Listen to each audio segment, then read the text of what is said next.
आपली लाडकी ताई आणि बूथ प्रमुख आहे आणि शहरावर उपाध्यक्षाचं पद आहे. भारतीय जनता पक्षाचं जबाबदारीने आणि प्रामाणिकपणे काम करत असते. सातत्याने प्रत्येक गोष्टीला आम्ही जी गोष्ट म्हटलं की नाही ताई आपल्याला हे कार्य करायचं आहे, इथे आपल्याला मिटिंग घ्यायची, तर ताई प्रत्येक वेळेस आम्हाला सातत्याने आमच्या पाठीशी उभी राहते.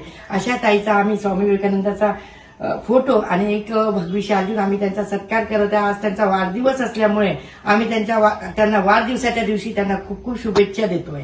आणि सगळे पांढरापुरी भागातले आणि प्रभाग क्रमांक 13 जे सगळे पदाधिकारी असो किंवा सगळ्यांच्या तर्फे राहुल महाजन आणि स्वामी विवेकानंद आणि अमृत अंत्योदय या संस्थेतर्फे त्यांना खूप खूप शुभेच्छा. असेच सातत्याने ते वाढत राहो. त्यांनी आता फॉर्मही भरलेला आहे. त्यांची अपयश किंवा यश किंवा अपयश हे दोन्ही त्यांना म्हणजे व्यक्तीच्या जीवनात असतेच, पण प्रत्येक गोष्टीत त्यांना यश मिळो हीच ईश्वराचरणी मी प्रार्थना